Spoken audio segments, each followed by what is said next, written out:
ce n'est pas l'administration qui doit les partis politiques. Non, mais le problème, c'est que dans votre démonstration, vous faites un aveu grave. C'est que l'administration serait descendante au service du parti. Non, l'administration. Le parti existe toujours. Vous n'avez pas vu les conditions dans lesquelles le candidat Maurice Kamto a été éliminé.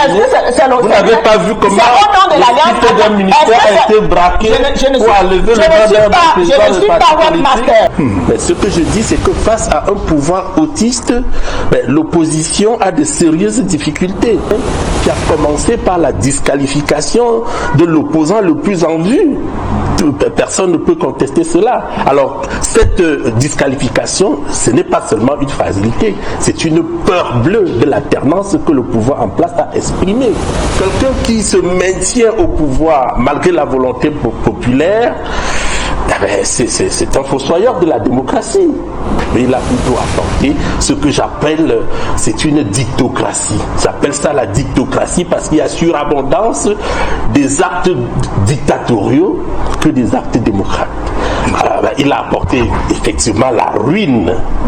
Tout le monde voit que le Cameroun est ruiné. Vous avez fait le coup de logique dans votre vie? Oui, vous êtes justement au sujet. Il parle d'urne. Il parle d'urne alors que vous avez éliminé notre candidat à l'élection présidentielle. À quelle urne s'est-il sur la base de la loi? L'impression que l'opposition est tombée dans les vieux démons, se tire dessus, les partis d'opposition. Non, il ne faut pas pointer du doigt l'opposition camerounaise face à un pouvoir qui est autiste.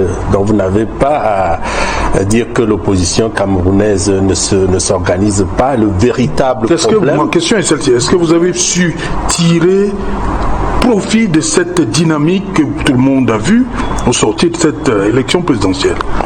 Je continue de dire que mais on voit des partis d'opposition qui tirent sur, entre guillemets, sur d'autres partis de l'opposition. Non, là n'est pas véritablement la question. L'opposition fait ce qu'elle peut faire. Vous voyez exactement les actions du MRC sur le terrain. Mais ce que je dis, c'est que face à un pouvoir autiste, l'opposition a de sérieuses difficultés. Vous avez suivi ce que M. Manda du RDPC a dit parlant de la démocratie. Mais j'ai envie d'en rire. Est-ce qu'il suffit d'organiser les élections dans un pays pour dire qu'il y a démocratie? Il faut regarder la manière dont l'élection a été organisée. Mais si on veut parler, par exemple, de l'élection... Non, un des principes de la démocratie, c'est l'organisation d'élections libres et transparentes. Voilà, un des principes. Voilà, l'un des principes. Il faut l'alternance au pouvoir également. Voilà, il faut donc que il ne faut pas seulement que les élections soient organisées, il faut qu'elles soient organisées de façon transparente et libre. Vous avez parlé de l'alternance, qui est une caractéristique essentielle de la démocratie. Mais quand quelqu'un est mais en même temps aussi, un parti, lorsqu'il est accéder au pouvoir et s'y maintenir. Mais oui, laissez-moi un peu développer parce que justement j'étais en train de dire que quand quelqu'un est au pouvoir depuis plus de 40 ans, vous comprenez que il n'y a pas d'alternance. Donc on ne peut pas parler d'une démocratie. Et parlant donc du sujet qui nous concerne, la fragilité de la démocratie camerounaise, elle saute à l'œil. Vous avez vu cette élection de 2012 qui a commencé par du 12 octobre 2025, autant pour moi, 12 octobre 2025, qui a commencé par la disqualification de l'opposant le plus en vue. Personne ne peut contester cela. Alors, cette disqualification, ce n'est pas seulement une fragilité, c'est une peur bleue de l'alternance que le pouvoir en place a exprimée. Voilà. Donc, quand M. Manda parle de la multitude des médias, est-ce qu'il suffit que les médias soient abondants dans un pays pour qu'on parle de démocratie? Il a bien fait d'évoquer ce que M. Paul Biya a affirmé au micro de Yves Morézy. Je pense qu'à l'époque, c'était en 1988, moi j'avais mes 15 ans, et quand j'ai suivi cette déclaration, ça m'a boosté dans mes efforts à me préparer pour prendre justement la relève quand lui, il partira. Mais ça fait combien d'années là il est encore là? Moi j'ai à Radio Monte Carlo. Oui, mais 1990. Voilà, vous voyez, depuis 90, ça fait 36 ans. Moi, je m'étais, en tant que jeune écolier, je m'étais préparé à prendre la relève, mais je suis encore là à l'observer. Malgré qu'il s'est fait déclarer vainqueur à l'élection de 2025, on constate, les Camerounais constatent que le président n'est pas en train d'exercer son pouvoir. Donc vous voyez, avec tous ces exemples-là, on ne peut pas dire que le président avait raison. Vous voyez, je ne serais pas quand même exagéré, hein, si on peut dire de M. Biya, je sais pas, j'hésite à dire le mot, mais en fait, quelqu'un qui se maintient au pouvoir malgré la volonté populaire, c'est un fossoyeur de la démocratie. C'est un fossoyeur de la démocratie. Ce ne serait pas exagéré de le dire. Vous avez parlé de prospérité puisque ça va de pair. Le Cameroun est où aujourd'hui? Et si on dit que M. Paul Biya n'a pas tenu à sa promesse, on a parfaitement raison. Parce que je suis toujours tenté de dire que lui, il est le plus grand distributeur de la misère au sein du peuple camerounais. Et même, vous voyez, les morts qui surviennent sur nos routes là, mais c'est aussi de son fait parce qu'il ne dirige pas bien le pays. Il ne faut pas seulement qu'il se précipite à venir récupérer une victoire des Lions indomptables et il n'est pas comptable. Comment ça récupérer? On va demander le président, il est venu, non? Ben oui, il est venu. C'est quoi le problème encore maintenant? Alors, quelqu'un a fait 74 jours. C'est quoi encore le problème? Le président est revenu, non? Ben oui, il a fait 74 jours. Mais vous demandiez qu'il revienne, non? Bien sûr, il est revenu à quelle occasion? Il est revenu à l'occasion. Rien n'est pour rien en politique. Oui. Rien n'est pour rien en politique. Il a choisi le moment de venir. C'est lui qui a choisi le moment. Bien sûr. Donc si attendez, si les Lions n'avaient pas gagné, le président ne serait pas revenu. Bien sûr, c'est une parfaite contradiction avec la communication gouvernementale qui disait le président est en parfaite santé. Mais on peut comprendre que quelqu'un est en parfaite santé et il met 74 jours hors du pays. C'est une preuve palpable que monsieur le président de la République n'est plus en mesure de bien exercer le pouvoir. Et là, c'est une entorse à la démocratie, parce que quand vous dites que le peuple vous a choisi, vous devez exercer le pouvoir. Le peuple veut que celui qui s'est fait déclarer président de la République, qu'il exerce le pouvoir. Mais Sao, je ne sais pas, depuis que vous êtes à Yaoundé, je ne sais pas si vous avez pris le temps de vous promener dans les rues, mais vous allez voir la façon dont les Camerounais vivent. Il y a des êtres qui déambulent dans la rue, mais qui ne sont des êtres humains que de nom, parce qu'en fait, c'est des véritables loques humaines. C'est ça l'héritage de M. Paul Biya. Et quand vous poussez la curiosité un peu plus loin pour voir d'où cela sorte, ou bien là où ils partent poser la tête quand la nuit tombe, mais vous tombez des nues, parce qu'en réalité, ils ont pour logement des nids de rats, je veux dire des trous de rats.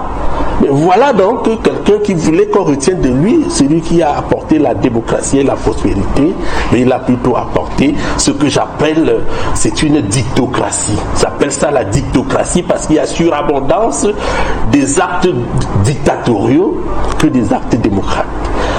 Il a apporté effectivement la ruine. Tout le monde voit que le Cameroun est ruiné. Si vous prenez même quelques chiffres sur le plan économique, on est à 45% de dette, de PIB de dette. Mais ça veut dire que le pays est à genoux. Monsieur Paul Biya a lamentablement échoué. Et c'est ce message-là que je vais porter sur ce plateau, et quand même pas un message de désespoir. Je dis au peuple camerounais qu'ils ont encore la possibilité de reprendre la main. Alors c'est pas la main du président qui est sortie par la vitre, mais je parle du peuple qui reprend la main sur son destin, parce que sa souveraineté lui a été volée à l'occasion de l'élection présidentielle du 12 octobre 2025. Il est temps que le peuple s'organise pour mettre le RDPC hors d'état de nuire à l'occasion des prochaines élections municipales et législatives.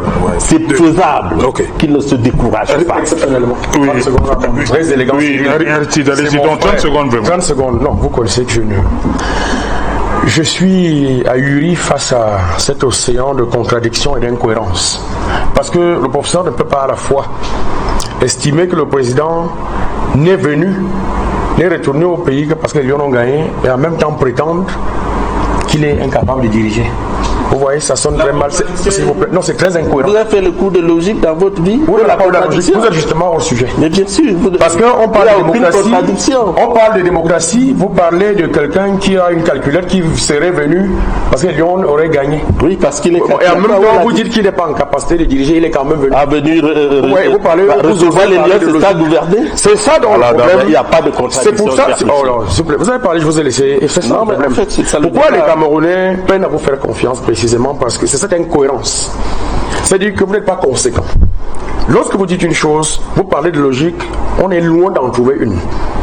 Voilà pourquoi vous voyez que vous allez régulièrement sanctionner et laminer aux urnes. Et que vous peinez comme en 2018. Mais il parle d'urne. Il parle d'urne. Oui. Alors que vous avez éliminé notre candidat à l'élection présidentielle. À quelle urne s'est-il sur la base de la loi? Mais à quelle urne? Parce qu'en politique, on ne fait pas la danse bafia. Mais vous dites qu'on est conséquent. Vous dites qu'on est dans les urnes. Non. Alors que nous ne prenons pas part aux élections. Vous avez inscrit part aux élections depuis 2013. C'est frappant de contradiction. Vous comprenez? Vous n'êtes pas nouveau. C'est le temps de Cyril. On ne lamine pas. Non, moi je suis. Ok, merci. Je regrette. Le MINAC était au centre des contestations. Donc, lorsque nous voulons être démocrates dans un pays, nous devons nous arranger à être en règle avec l'administration. Parce que si nous donnons les voies et des moyens, ou bien alors on donne des armes à l'administration de nous combattre, l'administration ne nous fera pas des cadeaux. Vous pensez... Madame, est-ce que l'administration est là pour combattre des partis politiques? Non, est-ce que... Je n'ai pas dit que ce n'est pas l'administration qui doit les partis politiques. Non, mais le problème c'est que dans cette démonstration, vous faites un aveu grave. C'est que l'administration serait descendante au service du parti. Non, l'administration n'est pas...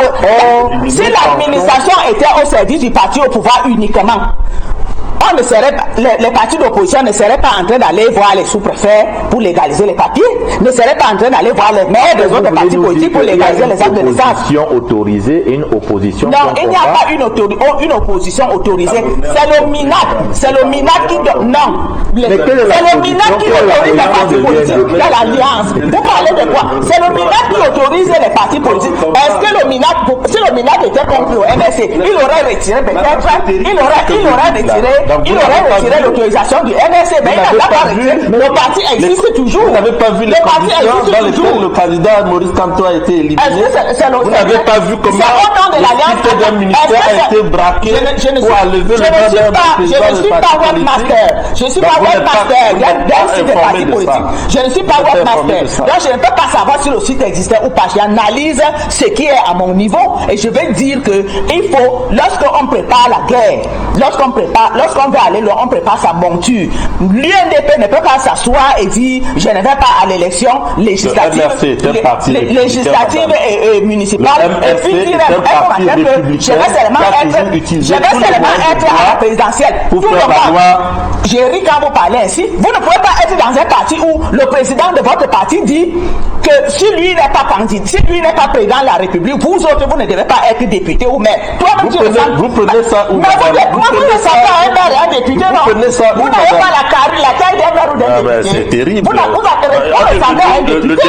Vous serez même très beau avec les chats. Quand je viens sur un plateau comme celui-ci, vous serez très beau avec les chats verts ou jaunes. Donc vous ne pouvez pas venir ici dire que c'est parce que aucun Camerounais ne déteste son frère. C'est nous-mêmes qui avons installé les discours de haine. Et ces discours de haine sont toujours nés à partir d'une contestation post-électorale. Et ce sont ces discours de haine qui détruisent au Cameroun aujourd'hui. Et vous, chaque fois, vous voulez toujours dire qu'au nom de l'alliance UNDP, RDPC, ce n'est pas au nom de l'alliance. Allez nous voir sur les champs de bataille. Convié sur ce panel, tant pour moi. Alors, je vais avoir une pensée particulière, une pensée pieuse pour les victimes de cette démocratie, on pourrait aussi dire assassinée depuis le 12 octobre 2025. Je pense donc à ces manifestants qui ont été massacrés par le pouvoir qui a voulu se maintenir en place coûte que vaille. Je pense également à nombreux de nos militants du MRC qui ont été aussi victimes de cette même démocratie fragilisée, particulièrement le professeur Alain Foguet, Bibou Nissak, Pascal Zamboué et bien d'autres qui souffrent de cette démocratie qui n'en est vraiment pas une. Ok, merci beaucoup.